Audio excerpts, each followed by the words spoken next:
వచ్చాక నాభీబంధం తెగిపోవచ్చు, కానీ హృదయ సంబంధం తెగదు. అది ఉన్నంత కాలం ఉంటుంది. వాడు ఆ హృదయ సంబంధం ఉన్నందుకు ఇక్కడ ధార్మికుడైతే ఎక్కడున్న పితృదేవతల్ని ఉద్ధరించగలడు, ఇక్కడ గయాశ్రాద్ధం పెట్టి ఎవరినైనా ఉద్ధరించగలడు.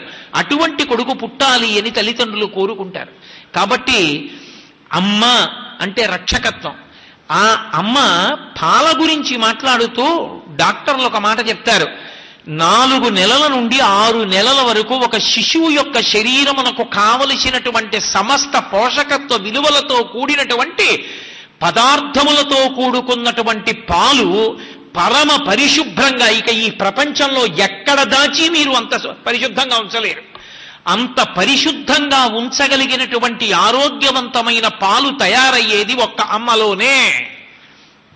స్థితికారక శక్తి అన్న మాటకు అర్థం ఏంటంటే, నేను డాక్టర్స్ వ్రాసినటువంటి పుస్తకాల్లో చదివిన మాట మీతో మనవి చేస్తున్నాను. ఇది శాస్త్రంలోది కాదు. శాస్త్రం మాతృదేవోభవ అంది. అమ్మకి పాలెందుకు ఊరుతాయంటే అమ్మ అన్నం తిన్నందుకు కాదు. అమ్మ స్తన్యాన్ని పట్టుకుని వాడు చప్పరిస్తే వాడి ఆకలి తీరలేదన్న భావన చేత ఊరిపోతాయిట. చిత్రం ఏమిటంటే వాడి కడుపు నిండుతుంటే అమ్మకు ఆరోగ్యం కలుగుతుందని రాశారు. అంత గొప్ప స్వరూపం అమ్మయందు నిక్షిప్తమై ఉంటుంది. అందుకే ఆమెయే విష్ణువు. ఆమెని మించినటువంటి రక్షకుడు లోకంలో లేడు. అమ్మలాంటి రక్షకత్వం ఇక ప్రపంచంలో ఉండదు. అందుకే ఒక మాట అంటారు పెద్దలు, అమ్మకి అన్నం పెట్టవద్దు అంటారు. అదేమిటండి ఇంత చెప్పి మీరు అటువంటి మూట మాట అన్నారు, అమ్మకి అన్నం పెట్టవద్దు ఏమిటి అంటే, మా అమ్మగారు నా దగ్గరే ఉంటున్నారండి అనకు. అమ్మ చేతి అన్నం తింటున్నానను. నా అదృష్టం అండి, అమ్మ చేతి అన్నం తింటున్నాను. 54 ఏళ్ళు వచ్చినా మా అమ్మగారి చేతి అన్నం తింటానది నా అదృష్టం. అంతేగాని మా అమ్మకి నేను అన్నం పెడుతున్నాను అనకు, కృతజ్ఞత ఆ మాట అనకు. కాబట్టి అటువంటి తల్లి యందు స్థితికారుడైనటువంటి విష్ణు ఉన్నాడు. అసలు అమ్మ చేసేటటువంటి రక్షణ గురించి ఇందాక రామాచార్యులు గారు మనవి చేశారే, ఆ మా అమ్మ మా నాన్న అని వ్యాసరచనలో వ్రాసినటువంటి పిల్లల యొక్క పేపర్స్ దిద్దుతున్నప్పుడు కొన్ని పేపర్లు నాకు కాకినాడ పంపిస్తే ఆ పేపర్లు నేను దిద్దాను. తెల్లవారుజామున లేచి నేను ఆ పేపర్లు దిద్దుతుంటే నా కళ్ళంబట అలా ధారాపాతంగా కళ్ళంబట నీళ్లు కారిపోయాయి. నిజంగా పిల్లలు ఇంత గొప్పగా వ్రాశారా అనిపించింది. కొంతమంది పిల్లలు వాళ్ళ అమ్మ వైభవం, వాళ్ళ అమ్మ ఎంత ప్రేమగా పెంచింది, అమ్మ అంటే ఏంటి, కొంతమంది పిల్లలు వ్రాసిన మాటలకి నాకు కళ్ళు చెమర్చాయి. ఒక పిల్ల రాసింది, చంద్రశేఖరేంద్ర సరస్వతి మహాస్వామి వారు లోపల పరమాత్మని అనుభవించి ఉండవచ్చు, శంకరాచార్యుల వారు ఈ జగత్తంతటా పరబ్రహ్మాన్ని జ్ఞాననేత్రంతో చూసి ఉండవచ్చు, నేను ప్రతిరోజు ప్రతి క్షణం మా అమ్మ రూపంలో పరబ్రహ్మంతో ఆడుకుంటున్నానందా. ఏమి ధీమాయో ఏమి సంతోషమో నాకు నిజంగా పిల్లల మాటలు చదువుతుంటే, అబ్బబ్బబ్బా పిల్లలలో ఇంత సంస్కారం ఉందా, ఈ సంస్కారాన్ని పాడు చేసే మాటలు 10 రూపాయల కోసం రాసి అమ్ముకుంటున్న వాడెంత హీరుడు అనిపించింది. దానికోసం తల్లి పాత్రలో తండ్రి పాత్రలో గురువు పాత్రలో భ్రష్టత్వానికి జారిపోతున్న వాళ్ళు ఆత్మ పరిశీలనం చేసుకోవాలి ఒక్కసారి ఆ కాగితాలు చదివి, మనం ఎంత పిల్లల్ని పాడు చేసేస్తున్నామని. కాబట్టి మాతృదేవోభవ, ఆమె యందు రక్షణ శక్తి అయినటువంటి శ్రీ మహావిష్ణువు యొక్క తత్వం ఇమిడి ఉన్నది. ఆమెయే లయకారకుడైనటువంటి రుద్రుడు, ఆమె యందే శివశక్తి ఉన్నది. చాలామంది రుద్రుడు అనేటప్పటికీ ఆయన చంపేస్తాడనుకుంటారు. కాదు, రుద్రుడు అంటే కేవలం చంపేసేవాడని అర్థం చేసుకోకూడదు. అలా అయితే అసలు శివార్చనలు ఎందుకుంటాయి లోకంలో, శివపూజ ఎందుకుంటుంది? అలా ఉండదు. ఆయన 3 రకాలైనటువంటి ప్రళయాలు చేస్తాడు. ఒకటి నిత్య ప్రళయము అంటారు, రెండవది ఆత్యంతిక ప్రళయము అంటారు, మూడవది మహాప్రళయము అంటారు. రోజు చేసేది నిత్య ప్రళయం. మనకి పరమేశ్వరుడు ఈ జ్ఞానేంద్రియాల్ని కర్మేంద్రియాల్ని ఇచ్చాడు. వీటిని విచ్చలవిడిగా వాడేశాను అనుకోండి, వాడేస్తే బడలిపోతాయి. బడలిపోతే వీటికి మళ్ళీ శక్తి కావాలి. రాత్రి వెళ్ళి పడుకుంటే నిద్రాకాలిక సుఖాన్నిచ్చి, ఆయనేం బాధ పెట్టడం, నిద్రాస్వరూపమైనటువంటి సుఖాన్నిచ్చి ఆ సుఖం అనుభవిస్తూ ఉండగా రాత్రి మళ్ళీ ఇంద్రియాలకన్నిటికీ కూడా పటుత్వం ఇస్తాడు, శక్తినిస్తాడు. దాన్ని నిత్యప్రళయం అంటారు. అటువంటి అనుగ్రహాన్ని ఇచ్చేవాడెవరో ఆయన పరమేశ్వరుడు. అలాగే ఆయన ఆత్యంతిక ప్రళయం చేస్తాడు. ఆత్యంతిక ప్రళయం అంటే అజ్ఞానాన్ని పోగొట్టి జ్ఞానం ఇస్తాడు. అందుకే ఆయన శివుడయ్యాడు. ఆయన మహాప్రళయం చేస్తాడు. మహాప్రళయం అంటే జీవులు తనని పొందలేకపోతే యుగాంతమనందు తానే జీవుల్ని పొందేస్తాడు. దానికి ఒకటే ఉదాహరణ చెప్తారు పెద్దలు. మైనుపు ముద్ద నల్లపూసల మీద పడినట్టు. మైనుపు ముద్ద నల్లపూసల మీద పడితే నల్లపూసలన్నింటినీ తనకు అంటించేసుకుంటుంది. అలా మహాప్రళయంలో తనని పొందలేకపోయినటువంటి జీవుల్ని పరమాత్మ తానే పొందేస్తాడు. ఇవి మూడు చేస్తాడు కాబట్టి ఆయన శివుడయ్యాడు. అమ్మ యందు శివాంశ ఉంటుంది కాబట్టే అమ్మ కూడా శివుడయింది. ఎలా ఉంటుంది అంటే అమ్మ చేసేటటువంటి చాలా గొప్ప పని ఏది అంటే నిద్రపుచ్చుట. మీరు చూడండి, అమ్మ దగ్గర పిల్లలు పడుకున్నంత తేలిగ్గా ఎక్కడా పడుకోరు.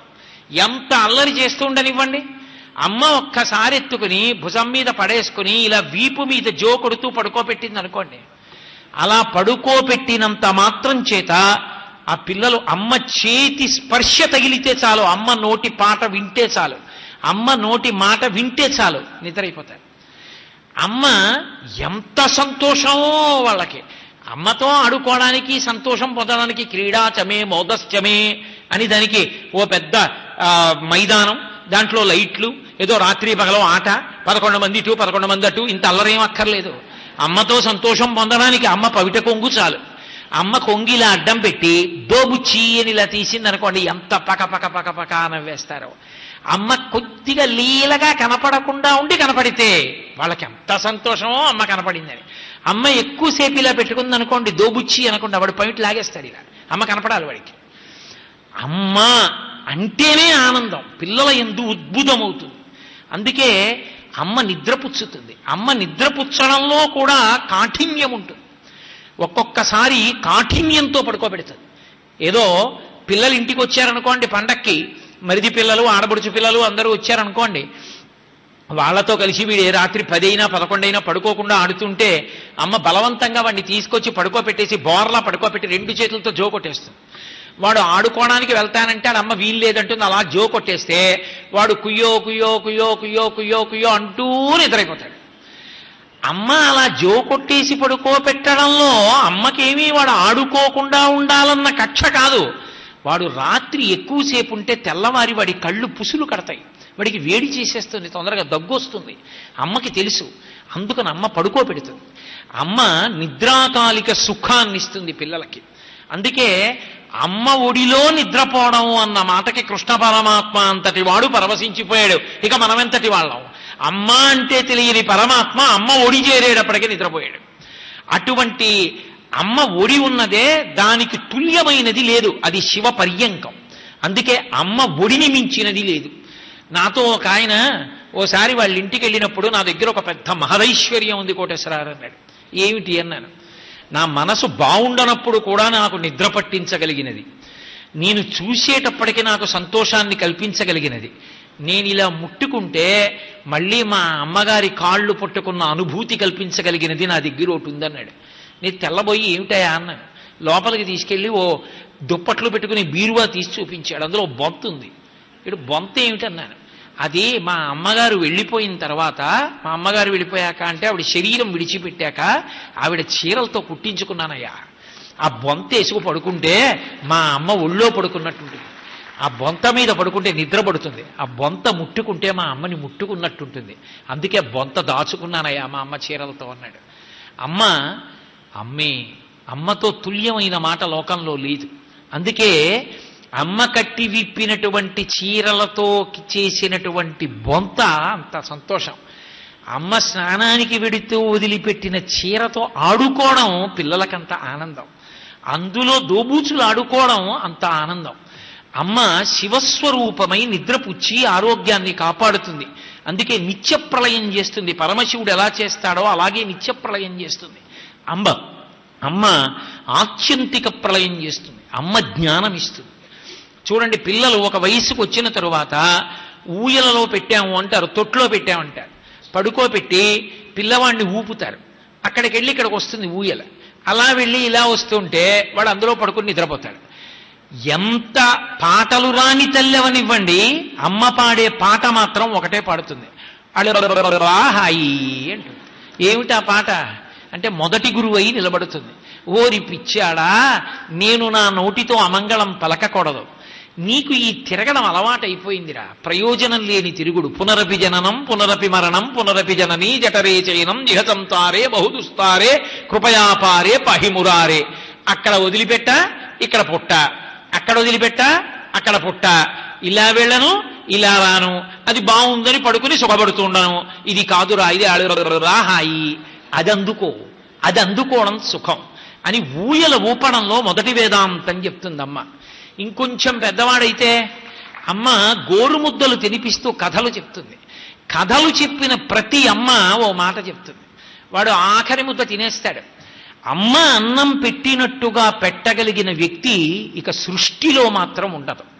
ఒకసారి అమ్మ వెళ్ళిపోతే ఇక అలా అన్నం తినడం, అలా పెట్టే వ్యక్తి అమ్మలా అంటామేమో కానీ అమ్మలా అన్నం పెట్టడం ఎవరికీ సాధ్యం కాదు.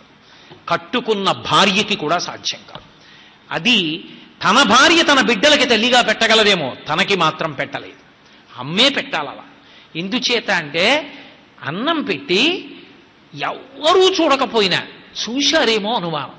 ఆఖరికి ఒక కాకి చూసిందో పిల్లి చూసిందో ఇంత ముద్ద గిరగిరా చుట్టూ తిప్పి అవతల పారేస్తుంది. ఆఖరికి భయం ఏమిటంటే అమ్మయ్య ఇవాళ వీడింత చారు అన్నం తిన్నాడని నేను అనుకున్నానని కనురాపు తగులుతుందేమో అని బెంగ. అసలు అటువంటి లక్షణం ఎక్కడుంటుంది ప్రపంచంలో?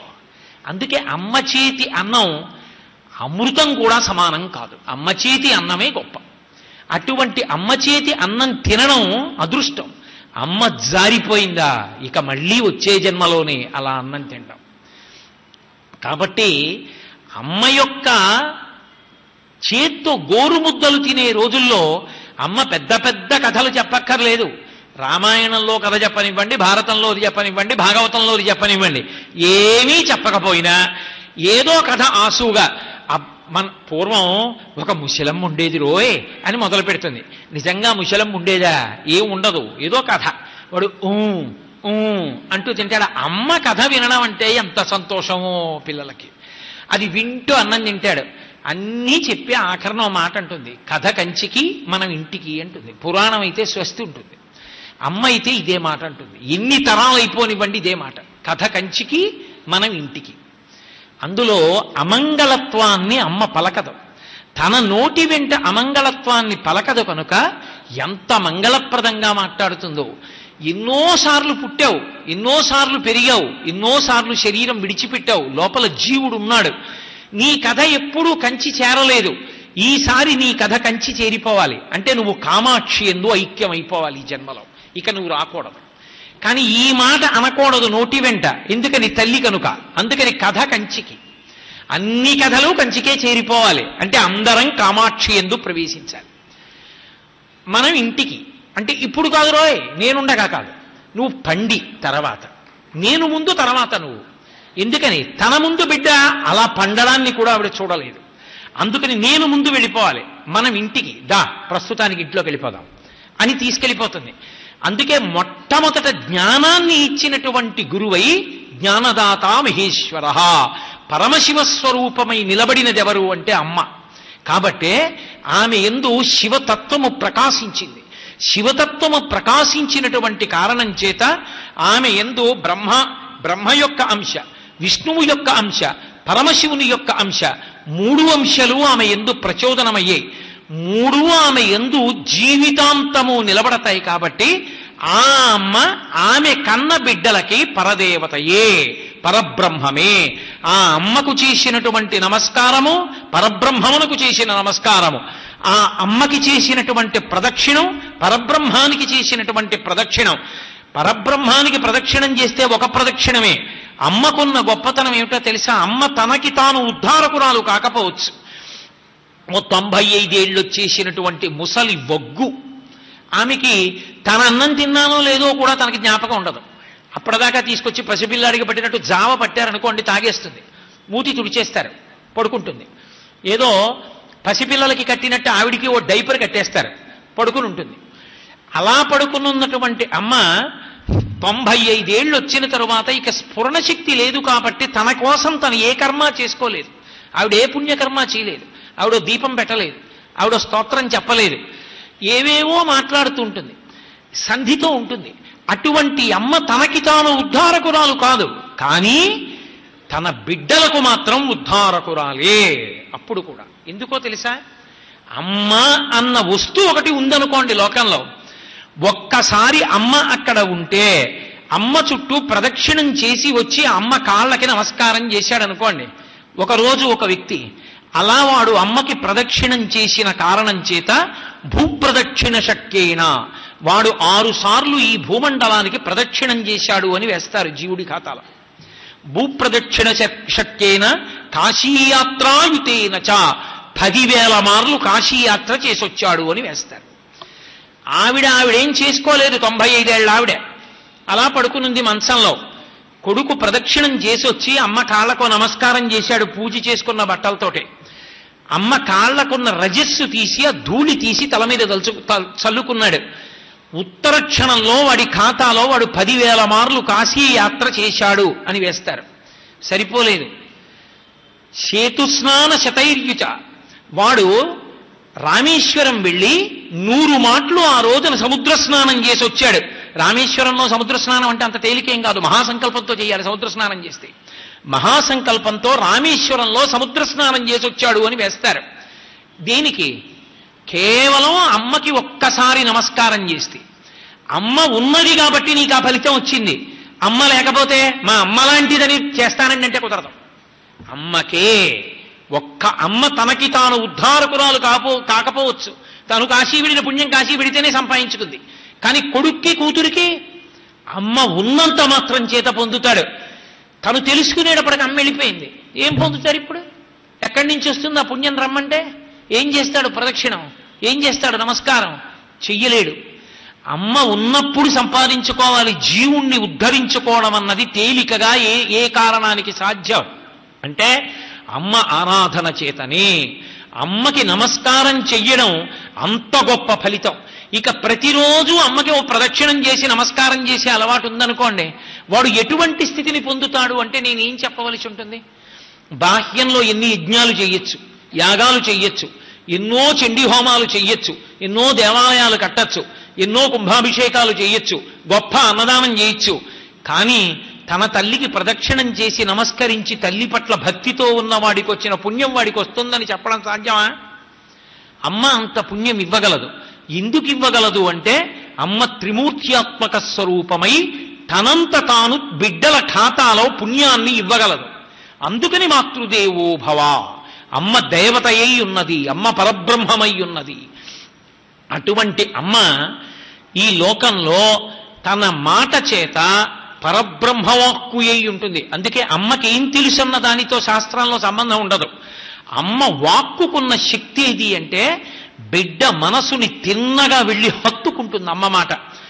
ఎంతమంది చెప్పనివ్వండి బొట్టు పెట్టుకోవద్దని, అమ్మ నాన్న రోజు చక్కగా చిన్న బొట్టు పెట్టుకోవాలి అని నేర్పింది అనుకోండి, లోకంలో ఎంత ప్రచారం జరగనివ్వండి బొట్టు పెట్టుకోవద్దని, మా అమ్మ చెప్పిందని వాడు జీవితాంతం బొట్టు పెట్టుకుంటాడు. అందుకే అసలు సనాతన ధర్మం బ్రతకడం అన్నది ఎక్కడుంది అంటే అమ్మల చేతుల్లో ఉంది. అమ్మలు బిడ్డలకి నేర్పినంత కాలం సనాతన ధర్మాన్ని చెనకగలిగిన వాడు ఉండడు. సనాతన ధర్మాన్ని రక్షించగలిగినదొక్కరే, అమ్మయే రక్షించగలదు.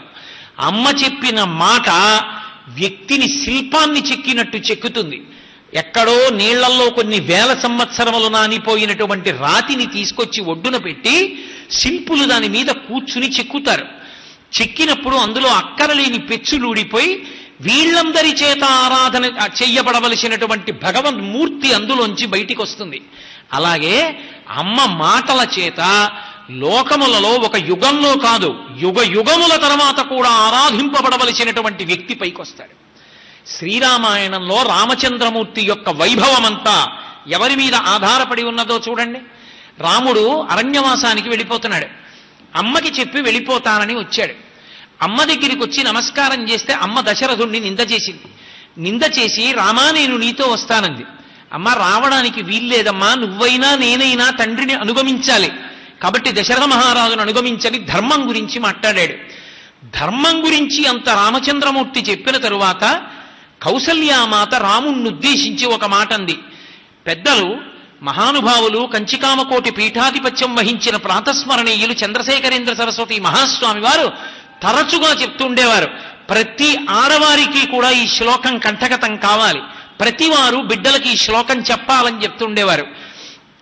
తల్లి రామచంద్రమూర్తిని దగ్గరికి పిలిచి, ఎంత వాదించినా ఉండను, నాన్నగారి మాట నిలబెట్టడానికి అరణ్యవాసానికి వెళ్ళిపోతానంటున్న రాముణ్ణి చూసి ఆవిడొక మాట అంది, యం పాలయసి ధర్మంతం ధృత్యాచ నియమేనచ సవై రాఘవశార్ధూల ధర్మస్వామభిరక్షతు అంది.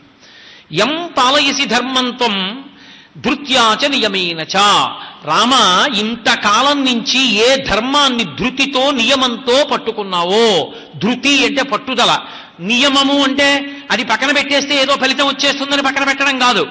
ఆలస్యమైన ధర్మాన్ని పట్టుకుని శాశ్వతమైన ప్రయోజనాన్ని నేను పొందుతాను, ఈ లక్షణంతో ఇంతకాలం నుంచి ధర్మాన్ని పట్టుకున్నావు. ఇన్నాళ్ళు పట్టుకోవడం వేరు, ఇప్పుడు పట్టుకోవడం వేరు రామ. ఇప్పుడు అరణ్యవాసానికి ఎడుతున్నావు, కాలం కలిసి వచ్చినంత కాలం ధర్మాన్ని పట్టుకోవడం తేలిక, కాలం ఎదురు తిరిగినప్పుడు ధర్మాన్ని పట్టుకోవడం చాలా కష్టం. ఈ ధర్మం నాకేమిచ్చిందన్న ప్రశ్న వస్తుంది. చేతకాని వాడని లోకం అంటుంది. అన్నా కూడా నియమేనచా, ఈ ధర్మము నన్ను కాపాడుతుందన్న ఈ భావనని ఎందు చెక్కు చెదరక నిలబడుగాక. అలాగే పట్టుకోరామా, ఈ ధర్మమే నిన్ను కాపాడుతుంది, ధర్మస్వామభిరక్షతో, ఆ ధర్మమే నిన్ను కాపాడుగాక అంది. అమ్మ కట్టించిన సద్యన్నపు మూట అని పిలిచారు పెద్దలు దాన్ని. అమ్మ పిల్లవాడు ఎక్కడికైనా దూర ప్రయాణానికి వెడితే సద్యన్న మూట కట్టిస్తుంది. వాడు మార్గమధ్యంలో ఆకలేస్తే అన్నమే తిని సురక్షితంగా లక్ష్యాన్ని చేరుకుంటాడు. అలా రామచంద్రమూర్తికి రామాయణంలో కౌసల్యాదేవి కట్టి ఇచ్చిన సద్యన్నపు మూట ఆ శ్లోకం. ఆ శ్లోకమే రామచంద్రమూర్తిని చెక్కింది తరువాతి కాలంలో. ఇన్ని కష్టాలు వచ్చాయి మహానుభావుడికి. సీతాపహరణం జరిగిపోయింది. ఒక్కటి చేస్తే చాలు రాముడు రామాయణంలో ఇక 2 కాండం లేవు అసలు. సుగ్రీవుడితో స్నేహం చెయ్యకుండా వాలితో స్నేహం చేస్తే అయిపోయిందంతే. వాలి చిటిక వేస్తే రావణుడు భయపడి తీసుకొచ్చి సీతమ్మని ఇస్తాడు. ప్రాణత్యాగం చేసే ముందు అదే అడిగాడు, సుగ్రీవుడితో ఎందుకు స్నేహం చేశావు? సుగ్రీవుడు రావణాసురుడిని ఎదుర్కొనలేడు, నాతో స్నేహం చేస్తే నేను పిలిచి సీతమ్మని ఇప్పిద్దును కదా అన్నాడు.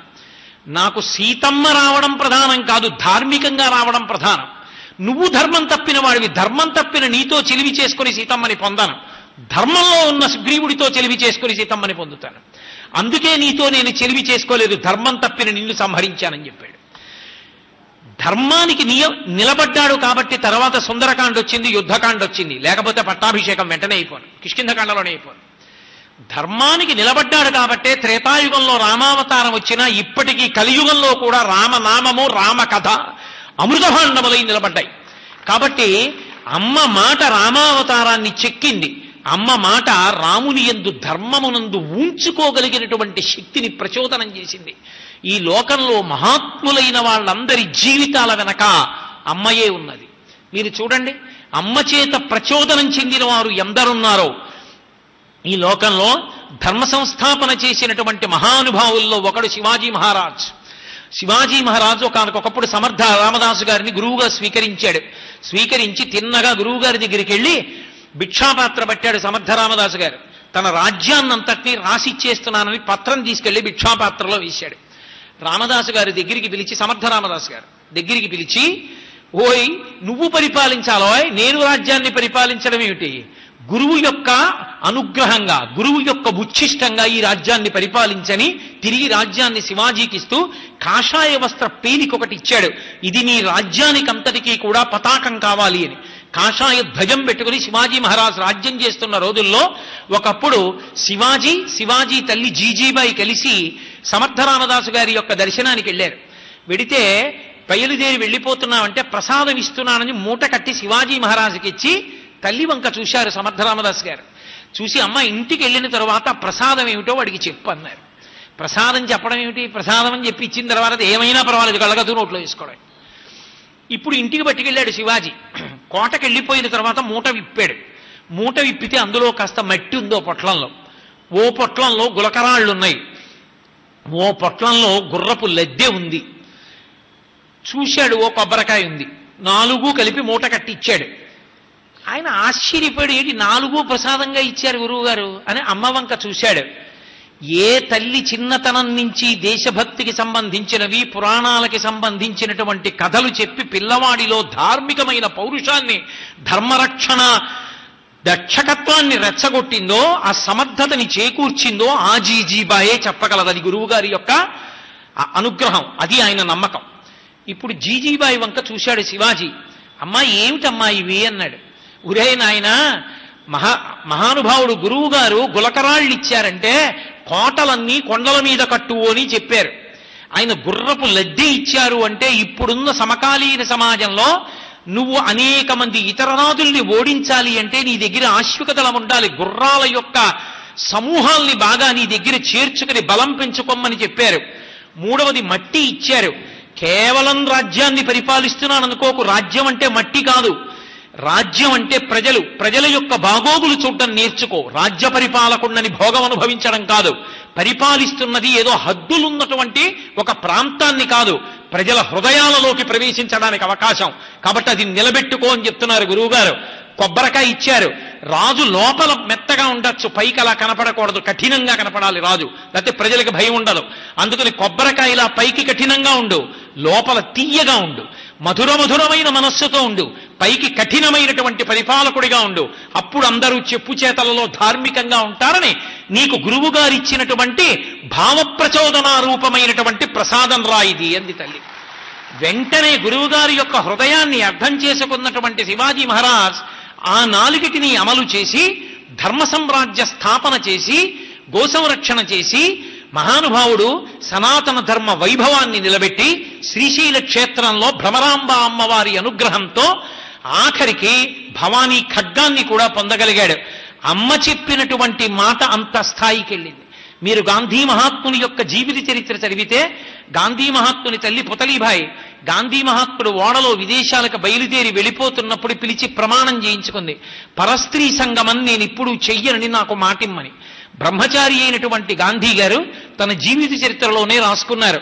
ఒకసారి ఆయన చెయ్యరాని పొరపాటు చెయ్యడానికి అంగుళం దూరం దాకా వెళ్ళారు. అమ్మ చెప్పిన మాట జ్ఞాపకానికి వచ్చింది. ఆ మాట జ్ఞాపకానికి వచ్చి సర్రున వెనక్కి తిరిగి వెళ్ళిపోయాడు. ఆ వెళ్ళిపోయిన కారణానికి తరువాతి కాలంలో మహాత్మా గాంధీ అయి జాతిపిత అయి మనందరి చేత తండ్రి అని గౌరవింపబడవలసినటువంటి వ్యక్తి కాగలిగాడు. అంతటి మహానుభావుడు కావడానికి కారణం తల్లి పుతలీబాయి. తల్లిని గౌరవించని వాళ్ళు లేరు. మీరు చూడండి, మనకి సంస్కారమనందు సంప్రదాయమనందు నమస్కార వైభవము అని ఒక మాట. ఒకరికి ఒకరు నమస్కరిస్తారు. నమస్కారం చెయ్యడం అంత తేలికైనటువంటి విషయం కాదు. నమస్కారం చెయ్యడానికి మొట్టమొదట ఏది ఉండాలి అంటే వినయం ఉండాలి.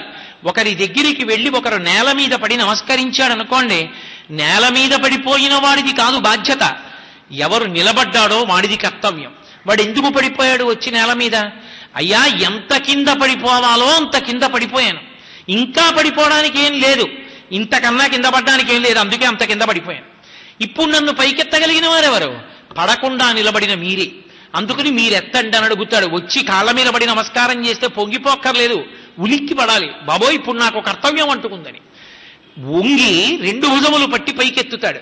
అంటే నిన్ను నిలబెట్టే కర్తవ్యం నేను పుచ్చుకుంటున్నాను, నువ్వు పతితుడువు కాకుండా నిన్ను నేను దిద్దుతానంటున్నాడు గురువు. పడిపోయిన వాణ్ణి పైకెత్తాలి. నేను పడిపోయానని అంగీకరించడానికి వినయం ఉండాలి, అహంకార పరిత్యాగం ఉండాలి.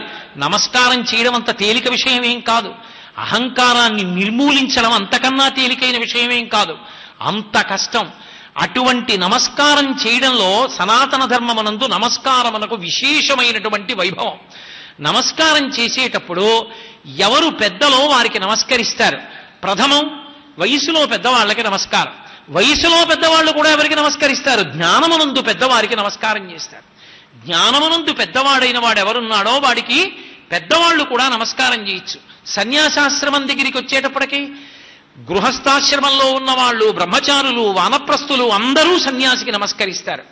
సన్యాసులందరూ ఒక చోట చేరితే సన్యాసులలో చాతుర్మాస్య దీక్షలు ఎక్కువ చేసిన వారు ఎవరున్నారో వారు మిగిలిన వారందరి చేత నమస్కరింపబడాలి తప్ప ఎక్కువ చాతుర్మాస్యాలు చేసిన వాళ్ళు తక్కువ చాతుర్మాస్యం చేసిన వాళ్ళకి నమస్కారం చేయరు. అది సంప్రదాయం. అందుకే కంచికామకోటి పీఠాధిపత్యం వహించిన మహాపురుషులు చంద్రశేఖరేంద్ర సరస్వతి మహాస్వామి వారు శరీరంతో ఉన్న రోజులలో ఆయన నమస్కరించవలసిన వ్యక్తి ఈ లోకంలో లేడు. ఎందుచేత అంటే 13వ ఏట సన్యసించారు, 100 ఏళ్లు జీవించారు, 83 చాతుర్మాస్యములు చేశారు. 83 చాతుర్మాస్యములు ఆయనతో సమానంగా చేసిన వారు లేరు. ఆయన నమస్కరించడానికి వ్యక్తి లేడు, అది అపూర్వం. అటువంటి మహాస్వామి ఒక మాట అన్నారు, నేను కలియుగంలో పుట్టినందుకు సంతోషిస్తున్నాను, త్రేతాయుగంలో పుట్టనందుకు ఆనందపడుతున్నానన్నారు. ఎందుకని అడిగారు.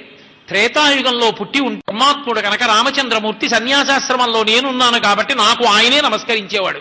కలియుగం కాబట్టి రాముడికి నేను నమస్కరిస్తున్నాను, లేకపోతే సుగుణాభిరాముడు రాముడికి నమస్కరించే అవకాశం నాకు లేకుండా పోయేదన్నారు.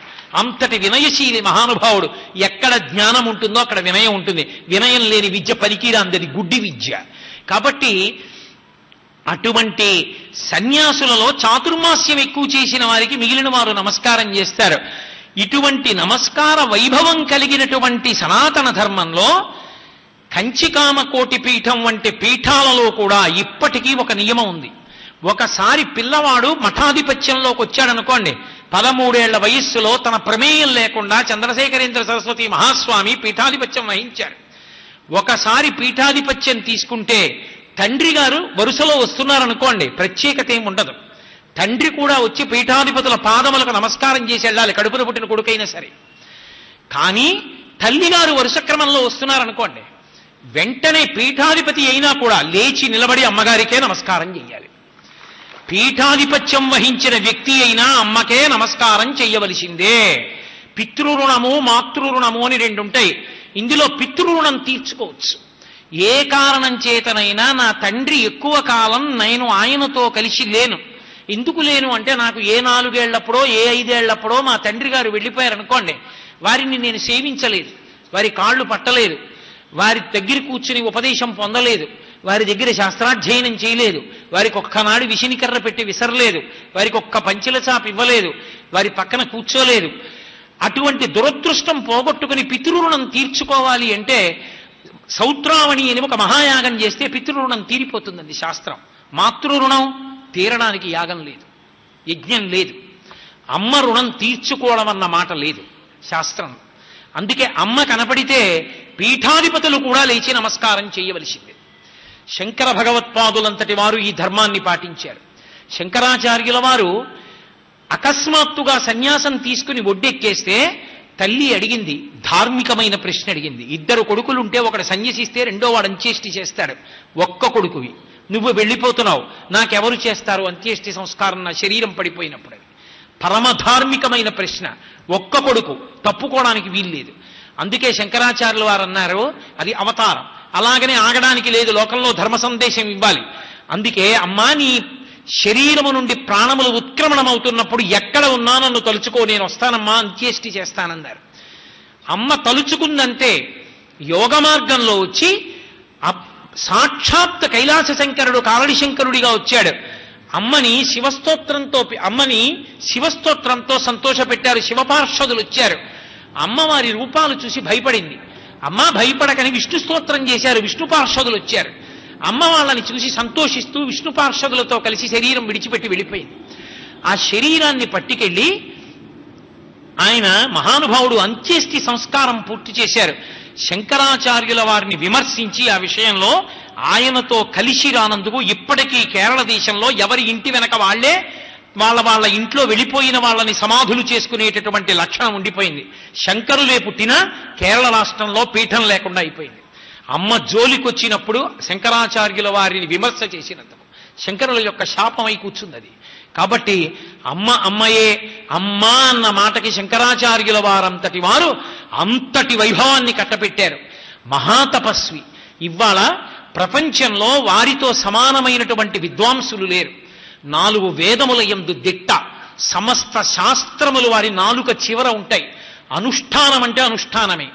వారి జీవితంలో వారు తెల్లవారుజామున నిద్ర లేవడం ఆలస్యమైంది ఒకే ఒక్క రోజు. ఇప్పుడు వారికి 60 ఏళ్లు దాటిపోయాయి.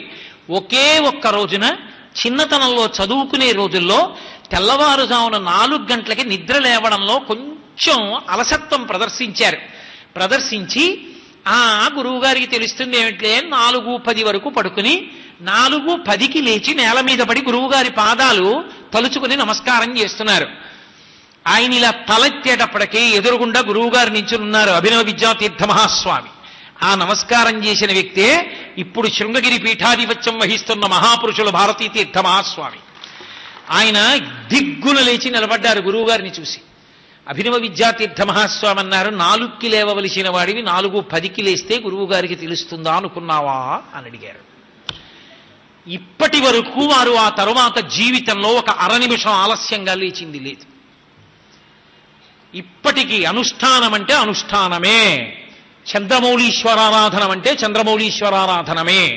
ప్రదోష వేళలో ఆఖరికి -50°C ఉన్న ఇలా కమండలంతో నీళ్లు పోస్తుంటే మంచైపోతున్నా సరే ఒంటి మీద శాలువా కూడా లేకుండా అలాగే కూర్చుని చంద్రమౌళీశ్వరారాధన చేయవలసిందే. 104 జ్వరంతో శరీరం వేగిపోతున్న అభిషేకం అలా చేయవలసిందే. అంతటి మహాత్ముడు ఏ కారణానికి పుట్టాడో తెలుసా? అంతటి మహావిద్వాంసుడు, అంతటి అనుష్ఠాన తత్పరుడు, అంతటి మహాతపస్వి. ఎవరు కాలు పెడితే భూమి పరవశించిపోతుందో అటువంటి మహానుభావుడై సార్వభౌమ పీఠమైన శృంగగిరి పీఠానికి ఆధ్యక్షంలో వారు కూర్చోగలిగారంటే వారికి ఆ శక్తి ఎక్కడి నుంచి వచ్చిందో తెలుసా? నాకు వారి జీవిత చరిత్ర చదివినప్పుడు అనుమానం వచ్చింది. ఇంతటి మహానుభావుడు పుట్టడానికి వారి తండ్రి గారు చేసినటువంటి కొన్ని వ్రతాలు, కొన్ని పూజలు చెప్పారు.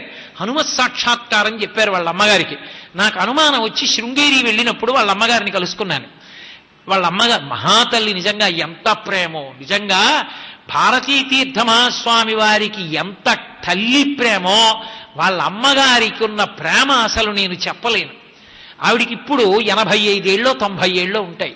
ఇప్పటికీ నేను శృంగేరి వెడితే అమ్మా కులాసాగా ఉన్నారా అని ఆవిడ ఉన్నటువంటి గది దగ్గరికి వెడితే రారా నాయనా రా రా కోటేశ్వరరావు వచ్చావరా కూర్చో అని మాట్లాడి నా భార్యని పిలిచి అమ్మా నేను వండుకుంటానే రేపు, నువ్వు వడ్డించు చాలు వాడికి, నేను వడ్డించలేను అని నా తల్లి ఒక మంచం మీద పడుకుని పక్కన ఒక మేజాబల్ల మీద కుంపటి పెట్టి వంట చేసి, మొన్న నేను శృంగేరి వెళ్ళినప్పుడు కూడా నేనేపాటి వాణ్ణి నన్ను పిలిచి కూర్చోపెట్టి నా భార్యని వడ్డించమని ఏమనుకున్నారో, వద్దే అమ్మా ఇద్దరు కూర్చోండి నేనే వడ్డిస్తానని మంచం దిగొచ్చి కూర్చుని నాకు నా భార్యకి వడ్డించి అన్నం పెట్టారు. నేను అడిగా, అమ్మా అన్నం పెట్టారు, కడుపు నింపారు, చాలా సంతోషం, నేను ఒక్క ప్రశ్న అడుగుతాను, మీరు నాకు చెప్పాలమ్మా అన్నాను. ఏం కావాలి నాయనా అన్నారు. అమ్మా సార్వభౌమ పీఠం కదమ్మా శృంగేరి పీఠం, శంకరాచార్యుల వారి అనుగ్రహం ఉంటే కానీ ఆ పీఠంలో కూర్చోలేరు కదా, ఎంతటి మహానుభావుడు కాకపోతే మీ కడుపున పుట్టారమ్మా, చిన్నతనంలో కూడా పైన ఉత్తరీయం వేసుకుని పంచ కట్టుకుని పిలకతో సంధ్యావందనం చేసుకుని స్కూల్కి వెళ్ళి అలాగే ఉత్తరీయంతో ఏ విషయంలోనైనా సరే వారే మొట్టమొదటి స్థానంలో ఉండేవారు. మధ్యాహ్నం బడిగంట కొట్టేటప్పటికి పరిగెత్తుకుంటూ ఇంటికి వెళ్ళి స్నానం చేసి సంధ్యావందనం చేసి భోజనం చేసి మళ్ళీ వచ్చేవారు పంచకట్టుకుని వచ్చి చదువుకున్నారు భారతీ తీర్థస్వామి స్కూల్లో. అంతటి సంస్కృత భాషా ప్రావీణ్యం. అభినవ విద్యాతీర్థస్వామి తెల్లబోయారు ఆయన సంస్కృతం చూసి నర్సాపూర్లో మొదట కలుసుకున్నప్పుడు, విజయవాడలోనూ. అటువంటి మహానుభావుడు ఆ తల్లిని అమ్మ మీరేదో పుణ్యం చేశారు, లేకపోతే అంతటి మహాత్ముడు పుట్టడు. జగద్గురువులకు తల్లి కావడం అంత తేలిక అమ్మా? ఇన్ని కోట్ల మంది నమస్కరించే కొడుకుని కనడం తేలిక? ఏ పుణ్యం చేశారు చెప్పండి అమ్మా అని అడిగా. ఆవిడ పక్కపక్క నవ్విని ఏం చేయలేదురా నాన్న, వాడు నా అదృష్టం వాడు పుట్టాడు అన్నారు. కాదమ్మా మీరు దాచకండి, నా దగ్గర ఏదో చేశారు అమ్మా చెప్పండి అమ్మా నిజం చెప్పండి అని అడిగారు. ఆవిడ నవ్వి అన్నారు, చిన్నతనంలో కోటప్ప కొండ మీద దక్షిణామూర్తి ఉండేవాడు కదా, ఇప్పటికీ ఉన్నాడు. మా నాన్నగారు రోజు కోటప్ప కొండ ఎక్కి దర్శనం చేసుకునేవారు రా నాయన. మా నాన్నగారి చెయ్యి పట్టుకుని పరిగెత్తేదాన్ని, చిన్నపిల్లని కదూ గౌను వేసుకుని మా నాన్నతో పాటే పరిగెత్తేదాన్ని. మా నాన్న ప్రదక్షిణం చేస్తే ప్రదక్షిణం చేసేదాన్ని. ఆయన దక్షిణామూర్తి జ్ఞానగురువు అని తెలియక రోజు దక్షిణామూర్తికి నమస్కారం పెట్టా. కొన్నేళ్లు మా నాన్న చిటికిని వేలు పట్టుకుని పరిగెత్తి కోటప్ప కొండెక్కి నమస్కారం పెట్టా. కోటప్ప కొండ కొన్నేళ్ల పాటు చిన్నపిల్లగా ఉన్నప్పుడు ఎక్కి దండం పెట్టినందుకు ఏ దక్షిణామూర్తి ఆది గురువో ఆ దక్షిణామూర్తే మళ్ళీ వేరొక దక్షిణామూర్తి అంశలో ఉన్న మహాజ్ఞానిని నా కడుపున పుట్టించాడ్రా నాయనా అని చెప్పారు. అంటే ఒక తల్లి ఒక మహాపురుషుణ్ణి కనడానికి ఏ పుణ్యం మహాపురుషుణ్ణి కనేటట్టు చెయ్యగలదో నిర్ధారించింది. ఇప్పుడు ఈ క్షణంలో, నేను ఎప్పటివో చెప్పక్కర్లేదు, ఈ క్షణంలో కళ్ళ ముందు కనబడగలిగినటువంటి వ్యక్తి. ఇప్పుడు భారతీ తీర్థ మహాస్వామి అంటే వారి నోటి వెంట ఒక్కనాడు ఒక్క వివాదాస్పదమైనటువంటి మాట రాదు. శాస్త్రము ధర్మము తప్ప ఇంకొక దాని జోలి వారికి అక్కర్లేదు. అనవసరపు విషయాల జోలికి వెళ్ళడం అన్నది ఆయన జీవితంలో లేదు. మీరు ఆశ్చర్యపోతారు. ఆయన పాత్రికేయుల సమావేశంలో పీఠాధిపతిగా ఆయన మాట్లాడింది ఒకే ఒక్కసారి. ఆ సందర్భం ఏమిటన్నది నేను చెప్పక్కర్లేదు. ఏదో ఒక ప్రత్యేక సందర్భంలో పూరీ శంకరాచార్యుల వారి గురించి ఏదో దాని గురించి మాట్లాడవలసి వచ్చిందంతే. ఇంకెప్పుడు ఆయన పాత్రికేయులతో మాట్లాడలేదు అసలు. ఆయన అనుగ్రహ భాషణం శిష్యుల కోసం అంతే. అంతటి ధార్మికులు ఉన్నారు కాబట్టే వారు ఎక్కడో శృంగేరిలో కూర్చున్నా, చంద్రశేఖరేంద్ర సరస్వతి మహాస్వామి ఇప్పటికీ అధిష్టానంలో ఉన్న కామకోటి పీఠాధిపతులు యోగలింగానికి అభిషేకం చేసిన ఇంకా ఈ పాటి అన్నం దొరుకుతోంది, ఈ పాటి వర్షాలు పడుతున్నాయంటే అటువంటి మహాపురుషుల్ని కన్న తల్లుల యొక్క అనుగ్రహం ఈ జాతిని పోషిస్తోంది. కాబట్టి అమ్మయే అమ్మ ఆ బిడ్డలకే కాదు, ఇంతమంది బిడ్డల్ని పోషించగలిగిన ఒక తల్లిగా నిలబడిపోయింది భారతీ తీర్థ మహాస్వామి వారిని కన్న తల్లి. అంతంత గౌరవాలు ఇచ్చారు తల్లికి ఈ దేశంలో. కంచికామకోటి పీఠాధిపత్యం వహించినటువంటి చంద్రశేఖరేంద్ర సరస్వతి మహాస్వామి వారు తమ తల్లిగారి పేరు మహాలక్ష్మమ్మ గారు. వారికి ఒక అలవాటు ఉండేది. వారు ప్రతిరోజు కూడా ఎక్కడ ఉన్నా సరే కలవై వంక తిరిగి నమస్కారం చేసేవారు. కలవై వారి గురుస్థానం. ఆ గురుస్థానం వంక తిరిగి నమస్కారం చేసేవారు ఆయన ప్రతిరోజు. అటువంటి పరమాచార్య శతాయుష్కులైన తరువాత పక్కన పరిచారికులు కూడా లేదు. జయేంద్ర సరస్వతి, శంకర విజయేంద్ర సరస్వతి చెన్నై వెడుతున్నామంటే వెళ్ళి రమ్మని పంపించేసి వేద పాఠశాలలో పెట్టడానికి అమ్మగారు మహాలక్ష్మమ్మ గారి చిత్రం తీసుకెళ్ళిపోతున్నారు. తీసుకెళ్ళిపోతుంటే చేతుల్లోకి తీసుకుని తదేకంగా చూశారు. అప్పటికే వారు మౌనంలోకి వెళ్ళిపోయారు, మాట్లాడేవారు కాదు. అదే పనిగా చూసి అమ్మ 2 పాదాలు తీసి తన తల మీద పెట్టుకున్నారు ఆ చిత్తరువులో. ఆ పటం ఇచ్చేసి లేచి నిలబడి కలవై వంక నమస్కారం చేశారు. అదే వారు మౌనంతో చేసిన ఆఖరి నమస్కారాలు. ఈ శరీరాన్ని ఇచ్చింది అమ్మ. ఈ శరీరం మళ్లీ రావలసిన అవసరం లేకుండా జ్ఞానం ఇచ్చిన వారు కలవైలో ఉన్న గురువు గారు. వాళ్ళిద్దరికీ నమస్కారం చేసి శరీరం విడిచిపెట్టేశారు. మహానుభావుడు బ్రహ్మీభూతులయ్యారు. అంటే మహాస్వామి అంతటి వారు తల్లిగారి విషయంలో అంత అనుగ్రహాన్ని చూపించారు. మహాజ్ఞాని రమణ భగవానులు అసలు శరీర స్పర్శ లేకుండా ఉండేవారు. ఎవరైనా ఆయన్ని అయ్యా రాత్రి బాగా నిద్రపోయారా అని అడిగితే ఓ ఇది బాగా నిద్రపోయింది అనేవారు. ఆయనకి సర్కోమా వ్యాధి వచ్చి చేతి మీద పుండు పుట్టి జలగలతో కరిపించి చెడు రక్తాన్ని తాగించేస్తుంటే ఆ జలగలు తాగేసి ఉబ్బిపోతే ముగ్గు వేస్తే జలగలు విడిచిపెట్టి కింద పడిపోయేవి. వాటిని ఇలా లాగితే వదిలిపెట్టేవి కావు, ముగ్గు వేస్తే వదిలి కింద పడేవి. కింద పడిపోయిన జలగలు బాగా నెత్తురు తాగి కదలకుండా పడుకుంటే ఆయన వాటి వంక చూసి అబ్బో వీటికి బ్రహ్మీస్థితి అబ్బింది, ఇవి కదలటం లేదనేవారు. అంత శరీర భ్రాంతి లేని మహానుభావుడు. అటువంటి రమణులు చిట్ట చివర వారి తల్లిగారు అళగమ్మ గారు ఒక కోరిక కోరారు. కూతురుంది. ఆ కూతురు అమ్మా నీకు వయసు అయిపోయిందమ్మా, పెద్దదాని అయిపోయావు, ఇక్కడ ఆయన విరూపాక్ష గుహలో ఉంటాడు ఆ తమ్ముడు, ఇక్కడ ఎలా ఉంటావమ్మా నువ్వు, ఉండలేవు, నా మాట విను, మా ఇంటికి వచ్చేయమ్మా అని అడిగింది. ఆవిడన్నారు మీ ఇంటికి వస్తే అందరిలాగే పాడి కట్టి తీసుకెళ్లి కాల్చేస్తారు, వీడి దగ్గర చచ్చిపోతే వీడికి అంటూ లేకపోతే అశౌచం లేవు, వీడు అగ్నిహోత్రం మహాజ్ఞాని, వీడు నా శరీరాన్ని చేతులతో ఎత్తి పట్టుకుంటాడు, అరుణాచలం కొండ పైకెక్కి రక్కసి ముళ్ళ పొదల్లోకి విసిరేస్తాడు, వాడి చేతులతో విసిరేస్తే నా జీవితం తరించిపోతుంది, అందుకని ఇక్కడే ఉంటానని ఉండిపోయారు. ఆఖరణ వాళ్ళ అమ్మగారు శరీరం విడిచిపెట్టేసే రోజు వచ్చేసింది. స్కందాశ్రమంలో ఉన్నారు కొండ మీద రమణులు. అమ్మగారిని పడుకోబెట్టారు. పడుకోబెట్టి అమ్మగారి గుండెల మీద చెయ్యి వేసి పొద్దున్న కూర్చున్నవారు రాత్రి వరకు అలాగే కూర్చున్నారు. అమ్మ శరీరంలో ఉన్నటువంటి సూక్ష్మ శరీరంతో కొన్ని వేల జన్మలలో ఆవిడ అనుభవించవలసినటువంటి కర్మని స్వప్నంలో అనుభవించినంత తేలికగా అనుభవింపచేసేసి ఇక అనుభవించడానికి పాపం పుణ్యం లేకుండా చేసి అమ్మకి మోక్షం ఇచ్చారు.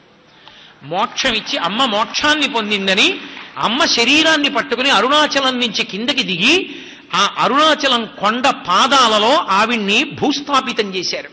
భూస్థాపితం చేసి ఎప్పుడూ కొండ కిందకి రాని రమణులు అప్పటి నుంచి ఎప్పుడూ వచ్చి అక్కడే కూర్చునేవారు. ఆయన తన తపశ్శక్తినంతటినీ చిట్ట చివర మాతృభూతేశ్వరాలయమని అమ్మ పేరు మీద ఒక మహాజ్ఞాని నిర్మాణం చేసిన దేవాలయం, పిల్లలందరూ చూడవలసిన దేవాలయం, అమ్మ పేరు మీద దేవాలయం కట్టి ఆ దేవాలయంలోకి శ్రీచక్రంలోకి తన తపశ్శక్తినంతటినీ ప్రవేశపెట్టారు. ప్రవేశపెట్టి మాతృభూతేశ్వరాలయ నిర్మాణం చేశారు. ఈ దేశంలో మహాజ్ఞానులైన వారు కూడా అమ్మా అన్న 2 అక్షరాలకంత కట్టుబడ్డారు. పరమ పరిపాలనా సమర్థుడు అని పేర్గాంచి క్షాత్రధర్మంతో సనాతన ధర్మాన్ని కాపాడి శత్రురాజులను ఓడించినటువంటి మహావీరుడు రాణా ప్రతాప్ సింగ్. ఆయనకు ఒక అలవాటు ఉండేది. ప్రతిరోజు నిద్ర లేవగానే అమ్మ ఉన్నటువంటి అంతఃపురంలోకి, అమ్మ ఉన్న గదిలోకి వెళ్ళి అమ్మ నిద్రపోతున్నా సరే ఒకసారి అమ్మ పాదాలకి నమస్కారం చేసి వెళ్ళేవారు. అమ్మ ఆయనని ఇప్పుడు ఏమి అడిగేది కాదు. ఒకే ఒక్కసారి రాణా ప్రతాప్ సింగ్ అమ్మకి నమస్కారం చేయడానికి వెడితే ఆ రాణా ప్రతాప్ సింగ్ దగ్గర పనిచేస్తున్నటువంటి ఉద్యోగులలో తప్పు చేసినటువంటి ఒక వ్యక్తిని క్షమించమని అక్కర్లేని ప్రభుత్వ వ్యవహారాల్లో అమ్మ జోక్యం చేసుకుంది. రాణా ప్రతాప్ సింగ్ అమ్మకి నమస్కారం చేయడానికి వెళ్ళడం ఆపేశాడు. వెళ్ళేవాడు కాదు. తన అంతఃపురంలోనే రోజు అమ్మని మానసికంగా తలుచుకుని నమస్కారం చేశాడు. అమ్మా, నువ్వు ప్రభుత్వ వ్యవహారాల్లో జోక్యం చేసుకోకూడదు అని చెప్పలేక, అమ్మకి తాను చెప్పకూడదని, అమ్మకి నమస్కారం చేస్తే అమ్మ అటువంటి మాట చెప్పిందని తాను ధర్మం తప్పి అలా చెయ్యలేక, ఒకసారి చేస్తే అమ్మ అదే పనిగా చెప్తే చెయ్యను అనలేనని వెళ్ళి నమస్కారం చేయడం మానేశాడు. మానసికంగా నమస్కారం చేస్తున్నాడు, అమ్మకి కావలసినవన్నీ పంపిస్తున్నాడు.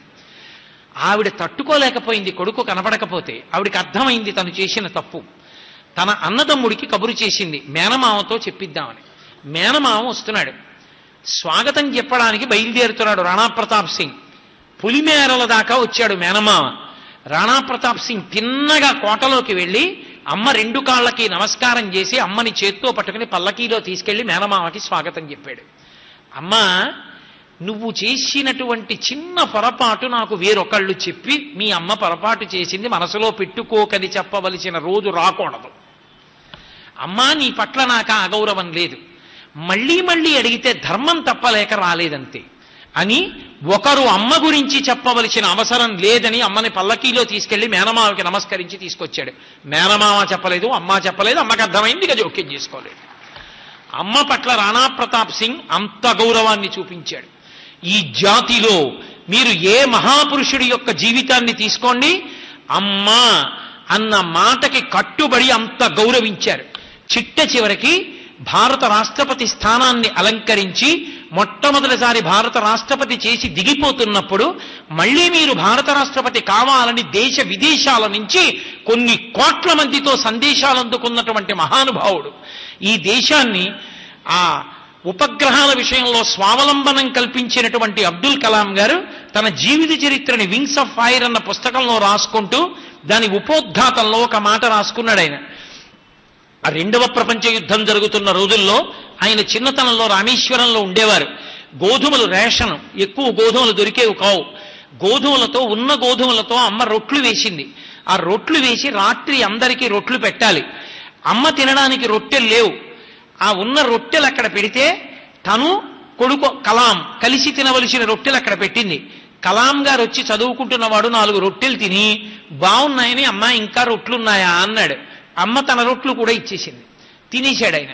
తినేసిన తర్వాత అన్నగారు వచ్చి అన్నాడు, నీకు బుద్ధి ఉందిరా, అమ్మ తినవలసిన రొట్టెలు రావి, పోనీ మళ్ళీ గోధుమ పిండి చేసుకోవడానికి 2వ ప్రపంచ యుద్ధం జరుగుతోంది, రేషన్ గోధుమలు కూడా లేవు, అమ్మ తినవలసిన రొట్టెలు తినేసావు, బుద్ధి ఉందా, చూసుకోక్కర్లేదా అని అడిగాడు. గుడ్ల నీరు కుక్కుని నిలబడిపోయినటువంటి కలాం గారిని చూసి అమ్మ వంగి ముద్దు పెట్టుకుని, నాన్న నువ్వు తింటే నా కడుపు నిండిపోయిందిరా, కానీ నేను పెట్టినటువంటి ఈ రొట్టెలు నీలో రక్తమై అమ్మ పొంగిపోయే కొడుకువి కావాలిరా అని అడిగావమ్మా. నువ్వు కోరిన కోర్కెకి నా జీవితంలో ఎంతో సాధన చేసి శాస్త్రవేత్తనై భారతదేశానికి స్వావలంబనం కల్పించాను. అంతరిక్ష శాస్త్రంలో భారత రాష్ట్రపతిని అయ్యాను. అమ్మా, నేను మళ్ళీ ఈ శరీరాన్ని విడిచిపెట్టేసేటటువంటి రోజు ఒకటి వస్తుంది. ఆయన the day of the final judgement అని రాసుకున్నాడు. చిట్ట చివర భగవంతుడు తీర్పు చెప్పే రోజు వస్తుంది. అమ్మా, ఆ రోజున నా శరీరం విడిచిపెట్టిన తరువాత నీవు ఏ లోకంలో ఉన్నా నీ రొట్టెలు కూడా పెట్టి పెంచినటువంటి నేను మళ్ళీ వచ్చి నీ పాదములకు నమస్కరిస్తానని రాసుకున్నాడు ఆయన. అందుకే ఇప్పటికీ అంత గౌరవాన్ని పొందగలిగాడు. అమ్మా అన్న మాటకి అంతమంది పట్టాభిషేకం చేశారు. అమ్మా అన్న మాటని అంత గౌరవించారు. అమ్మ ఎక్కడ ఉపాసన చెయ్యబడుతుందో అక్కడ అంత గౌరవం ఉంటుంది. జగన్మాత అయిన పరదేవత ఆలోచించిందిట, నేను కదూ మాతృత్వం ఇచ్చేదాన్ని, ఒక ఆడది అమ్మ అవ్వాలి అంటే ఆవిడ అనుగ్రహం ఉంటేనే అమ్మా అని పిలిపించుకుంటుంది, ఆవిడ మాతృత్వాన్ని ఇస్తేనే దొరుకుతుంది ఆ అమ్మా అన్న పిలుపు. నేను అమ్మా అని పిలిపించుకునే అదృష్టాన్ని ఇచ్చాను, అమ్మా అన్న పిలుపులో బిడ్డని పరవశింపజేశాను. ఇంత అమృతానికి వాడు అలవాటు పడిపోయాడు. అమ్మా అని పిలవకుండా ఉండలేడు. అమ్మా అని పిలవకుండా ఉండలేని తనాన్ని పొందినటువంటి పిల్లవాడికి ఎప్పుడో అప్పుడు నేను అమ్మని తీసేయాలి. ఎందుకని అంటే జాతస్య హిధ్రువో మృత్యు, అమ్మ వెళ్ళిపోవాలి తప్పదు. అమ్మ ముందు కొడుకు వెళ్ళకూడదు, కొడుకు కన్నా ముందు అమ్మ వెళ్ళిపోవాలి. అమ్మకి అంత్యేష్టి కొడుకు చెయ్యాలి. మరి అమ్మని తీసేస్తే వాడు నా దగ్గరికి వచ్చి నిలబడి అమ్మా మా అమ్మని తీసేశావా అని అడిగితే నేనేం జవాబు చెప్పాలి అని జగన్మాత అంతటిది కుపితురాలైపోయింది. ఎలా వాడికి అమ్మని తీసేయడం అని. అమ్మని తీసే ముందు ఆవిడ ఎంతమంది అమ్మల్ని ఇచ్చిందో తెలుసా? ఒరే, ప్రతి చోట దేవాలయాల్లో నేనే ఉంటాను, నాలో మీ అమ్మ చేరి ఉంటుంది. జగన్మాతగా నేను ఉంటాను, భూమాతగా ఉంటాను, ఎప్పుడూ నీకు దగ్గరగా నీ కాళ్ళ కింద నేనే ఉంటాను. భూమాతగా ఇంకో అమ్మ రూపాన్ని పొందుతాను, గోమాతగా ప్రతి చోట కనపడుతూ ఉంటాను. నీ పుట్టినరోజు వచ్చినప్పుడు మీ అమ్మ జంతికలు దంపి చిన్న చిన్న తొక్కుడు లడ్డూలు చేసి నీకు పుట్టినరోజు నాడు చక్కగా తలస్నానం చేయించి హారతిచ్చి కొత్త బట్టలేసి అమ్మ పెట్టినటువంటి లడ్డు జ్ఞాపకానికి వచ్చి అమ్మ చేతి మధుర పదార్థం తినలేకపోతున్నానన్న బెంగ నువ్వు పొందకుండా ఆవు పాలు తెచ్చుకు తాగరా, మీ అమ్మ చేతి మధుర పదార్థం తిన్నట్టే. మీ అమ్మకి పెట్టలేకపోతున్నానన్న బెంగ పెట్టుకోక్కర్లేదు. ఆనాడు మీ అమ్మకి నువ్వు పక్కన కూర్చుని అరటిపండు తొక్క ఒలిచి అమ్మ తినని ముక్కలు విరిచి చేతిలో పెట్టినట్టు ఒక ఆవు దగ్గరికి వెళ్ళి పెట్టు, మీ అమ్మ తిన్నట్టే అని గోమాత రూపంలో ఈ లోకంలో తిరుగుతోంది.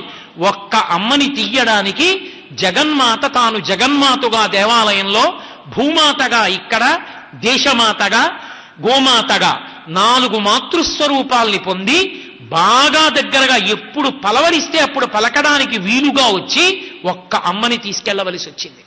అమ్మ అన్న మాటకి దూరం చేయడానికి భగవతి అంతటిది అంత జాగ్రత్త పడింది. అమ్మ అన్న మాట అంత గొప్పది. అమ్మ సాక్షాత్ పరబ్రహ్మస్వరూపిణి. అమ్మ ఆశీర్వచనాన్ని మించిన ఆశీర్వచనం లోకంలో ఉండదు. తెలిసి చేయనివ్వండి, తెలియక చేయనివ్వండి, అమ్మ నోటి వెంట ఏ మాట వచ్చిందో ఆ మాట ఏ సత్యమవుతుంది. ఒక పిల్లవాడి జీవితం అంతా దేని మీద ఆధారపడుతుంది అంటే అమ్మ చేసేటటువంటి ఆశీర్వచనం మీద ఆధారపడుతుంది. అందుకే అమ్మ ఆగ్రహించి నిందించేటటువంటి రోజు తెచ్చుకోకూడదు. మాతా నిందతి, ఎప్పుడు ఏది చెయ్యాలో అది చెయ్యని వాణ్ణి చూసి అమ్మ ఆగ్రహిస్తుంది.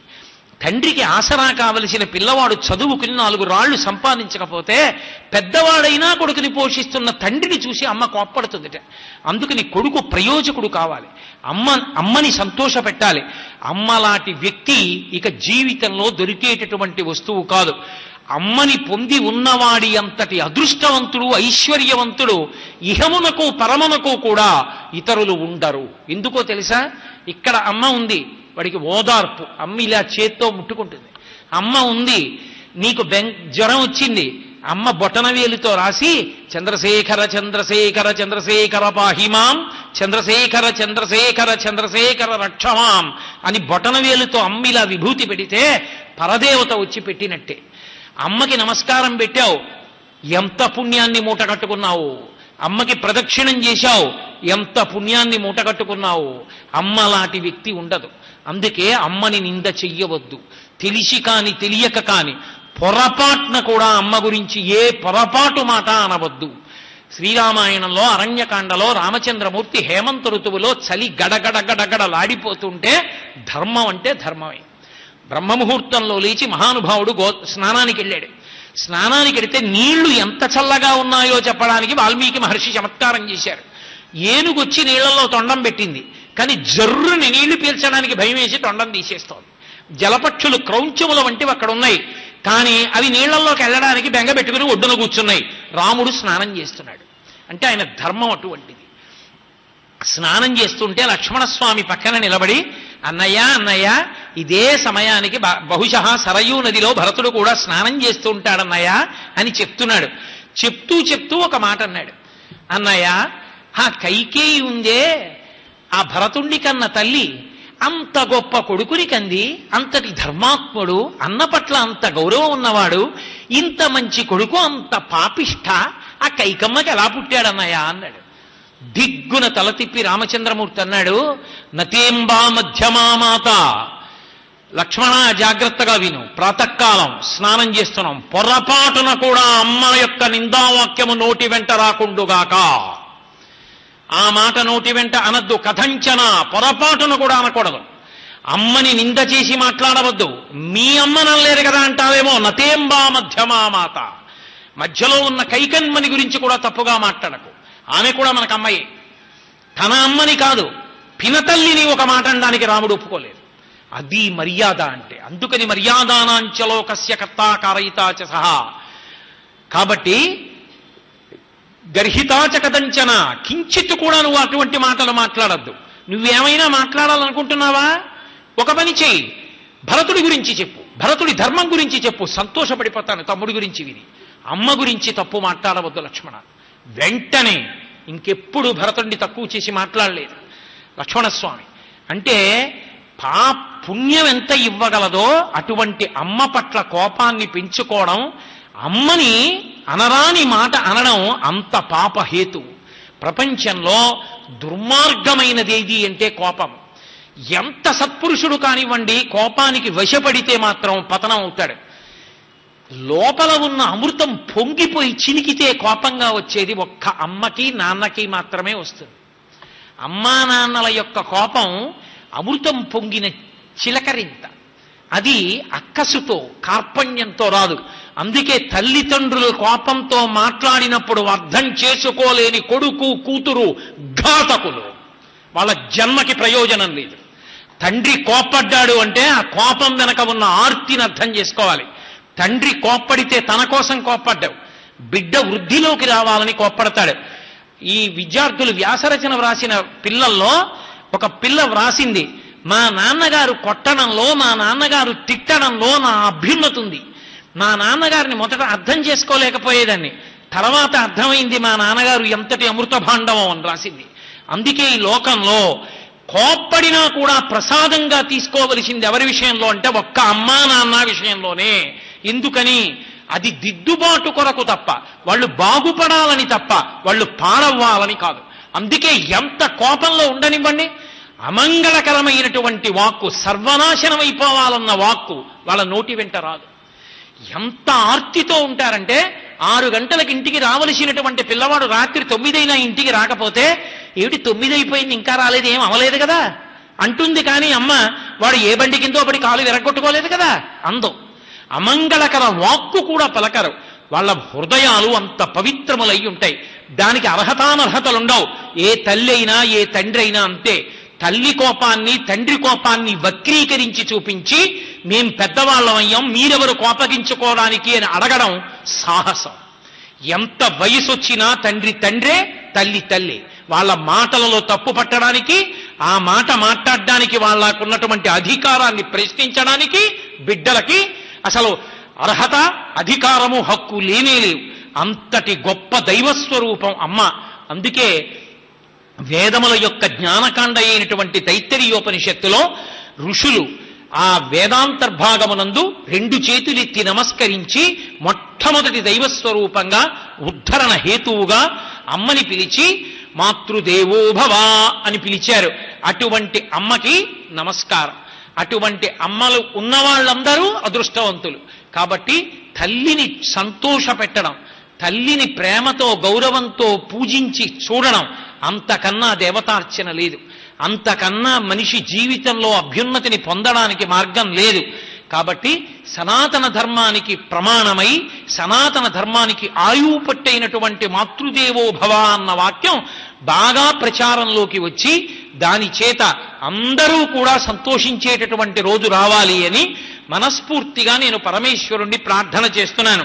వెంకటేశ్వర స్వామి వారంతటి వారు యశోదాదేవి అన్న మాటకి కట్టుబడిపోయి, మహానుభావ ఎన్నో కళ్యాణాలు చేసుకున్నావు, ఒక్క కళ్యాణం చూస్తానని అడిగింది. ఈ అవతారంలో అయిపోయాయమ్మా, వచ్చే అవతారంలో తల్లి వౌదువు గానివని వెంకటేశ్వరుడు మళ్ళీ తల్లిగా వకుళమాతగా తీసుకొచ్చి ఆవిడ్ని పెట్టుకుని పద్మావతి కళ్యాణం చేసుకున్నాడు.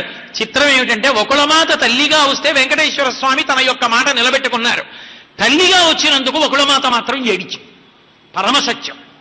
ఎందుకు ఏడిచిందో తెలుసా? ఆవిడ ఒకటే మాట చెప్పింది, ప్రభాన్నజానీతి పరబ్రహ్మం కృష్ణం ముకుందం తనయేతి మత్వా వృధా శరీరం పునరాగతం మమ. ఆ నందుడు పరబ్రహ్మమునకు తండ్రి అయి మహానుభావుడు, ఆయనతో ఆడుకున్నాడు, ఆయనతో పాడుకున్నాడు, ఆయనలో కలిసిపోయాడు. వసుదేవుడు ఆయనలో కలిసిపోయాడు, దేవకీదేవి ఆయనలో కలిసిపోయింది. మళ్ళీ అమ్మతనం కావాలి, మళ్ళీ అమ్మతనం కావాలని మళ్ళీ జన్మెత్తాను, లేకపోతే వాళ్లతో పాటే ఆయనలో కలిసిపోదును. అందుకే ఆయన నన్ను అమ్మ అంటాడు, నేను మాత్రం ఆయనకి దాసిని అంది. నేను అమ్మని అని చెప్పుకోని, ఇంకా నేను ఆయనలో కలిసిపోవడమే నా కోరిక అంది. అమ్మ అంటే ఎక్కడుంటుంది అంటే కొడుకో చోట అమ్మొక చోట ఉంటే కొడుకుకి అప్రయోజనం, కొడుకుకి అప్రతిష్ట. వెంకటేశ్వరుడు ఎక్కడున్నాడో వకుళమాత అక్కడుంటుంది, అక్కడుంటేనే వెంకటేశ్వరుడి గౌరవం. వకుళమాత ఎక్కడుంది అంటే వెంకటేశ్వరుడు ఉన్న చోటే ఉంది, అక్కడే ఉంటుంది కూడా. ఉంచి లోకానికి మార్గదర్శకత్వం చేస్తాడు. అమ్మని ఎప్పుడూ చక్కగా మన దగ్గరే ఉండాలి. అమ్మ మురిసిపోవాలి. అమ్మ చేతి అన్నం తింటానని వంటశాలలోకి చూస్తూ ఉంటుంది వకుళమాత. అమ్మ అన్న మాటకి పరబ్రహ్మం అంతటి వాడు కట్టుబడిపోయాడు. రాముడు కట్టుబడిపోయాడు. కౌసల్యా సుప్రజారామా పూర్వా సంధ్యా ప్రవర్తతే ఉత్తిష్ట నరసాద్దూలా కర్తవ్యం దైవమాంధికం అంటే చటుక్కుని లేచి కూర్చుంటున్నాడు. ఇప్పటికీ కౌసల్యా సుప్రజారామ అంటే పరవశించిపోతున్నాడు. అమ్మ అన్న మాట అంత గొప్పది. మళ్ళీ ఆ అమ్మ యొక్క వైభవం ప్రకాశించి అమ్మని పరమ పూజనీయంగా చూసేటటువంటి రోజులు అంతటా విలసిల్లి, ఎక్కడా వృద్ధాశ్రమాల్లో అమ్మల్ని చేర్చడం అన్న మాట లేకుండా ఎవరి ఇంట్లో ఆ అమ్మ ఉండి సంతోషించే రోజులు భగవంతుని యొక్క అనుగ్రహము చేత పరిడవిల్లుగాక అని మనస్ఫూర్తిగా కోరుకుంటూ రేపటి రోజున పితృదేవో భవ అన్న విషయం గురించి మాట్లాడే ప్రయత్నం చేస్తాను. తిరిగి 6:30 రేపు కలుసుకుందాం. మంగళాశాసన పరై మదాచార్య పురోగమై సర్వైశ్చ పూర్వైరాచార్యై సత్కృతాయాస్తు మంగళం. మంగళం కోసలేంద్రాయ మహనీయ గుణాత్మనే చక్రవర్తి తనూజాయ సర్వభౌమాయ మంగళం. ఉమాకాంతాయ కాంతాయ కమితార్థప్రదాయినే శ్రీగిరీశాయ దేవాయ మలినాథాయ మంగళం. సర్వం శ్రీ ఉమామహేశ్వర పరబ్రహ్మార్పణమస్తు. స్వస్తి.